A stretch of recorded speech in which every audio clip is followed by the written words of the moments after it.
가장 덩치가 큰 포유류인 고래는 6천만 년 전에 육지에서 바다로 터전을 옮긴 것으로 알려졌습니다. 고래는 아가미도 없는데 1시간 이상 잠수할 수 있다고요? 네, 이 비밀을 풀기 위해 국내 연구진이 고래의 유전자 지도를 세계 최초로 완성했는데요.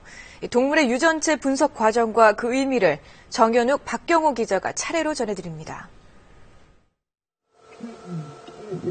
매끈한 피부와 유선형 몸체, 퇴화된 앞발 대신 발달한 지느러미까지. 고래는 어류의 외형을 갖췄지만 호흡에 필요한 아가미가 없어 어류로 분류되지 않습니다. 피에로 호흡하는 포유류인 고래가 어떻게 바다에 살 수 있을까? 국내 연구진이 동해에 서식하는 밍크고래 유전자를 분석해 이 수수께끼를 풀었습니다. 고래 근육 조직에서 추출한 2만여 개 유전자를 분석해 유전자 지도를 만들어봤더니 오랜 바다 생활로 미각과 후각, 시각과 관련된 유전자는 퇴화했습니다. 반면 적은 양의 산소로도 오랜 시간 잠수할 수 있도록 해주는 유전자는 발달했습니다. 다양한 스트레스에 관련된 그 유전자들이 개수가 늘어나거나 아니면은 진화적으로 조금 더 발달된 형태로 변이가 됐다고. 고래는 인간과 가장 유사한 유전자를 가진 바다 생물이기 때문에 이번 결과가 인간의 질병 연구에도 큰 기여를 할 것으로 기대됩니다. 특히 저산소증과 심혈관 질환 치료에 응용할 수 있을 것으로 예상됩니다. 신약 개발이라든지 아니면 치료, 질병의 메커니즘 이런 것들을 연구하는 후속 연구가 이어질 것이라 기대를 합니다. 국내 연구진 주도로 고등동물의 유전자 지도를 완성한 것은 이번이 처음으로 연구 결과는 유전학 분야 유명 학술지인 네이처 제네틱스에 실렸습니다.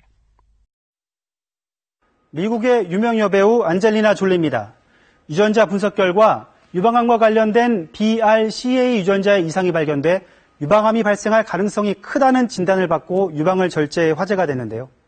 유방암 발생을 미리 알 수 있었던 것은 2만 5천 개가 넘는 유전자를 모두 분석해 만든 유전자 지도 덕분입니다.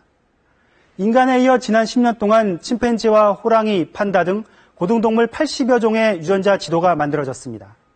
과학자들은 왜 동물들의 유전자 지도를 만들려고 하는 걸까요?